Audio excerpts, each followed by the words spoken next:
அவன் செய்யாததை செய்தான்னு சொல்லி சொல்லி புகழ்ந்து அவன்கிட்ட இருந்து ஏதாவது ஆதாயம் கிடைக்கிறான்னு சொல்லிட்டு பார்க்க கூடாது.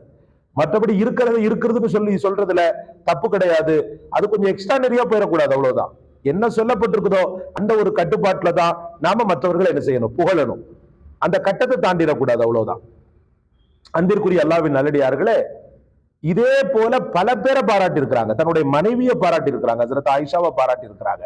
அறிவில் சிறந்தவராக ஹஜ்ரத் ஆயிஷா இருக்கிறார் அப்படின்னு சொன்னாங்க. உலகத்தின் பெண்களில் அறிவில் சிறந்தவராக என் மனைவி ஆயிஷா இருக்கிறார்.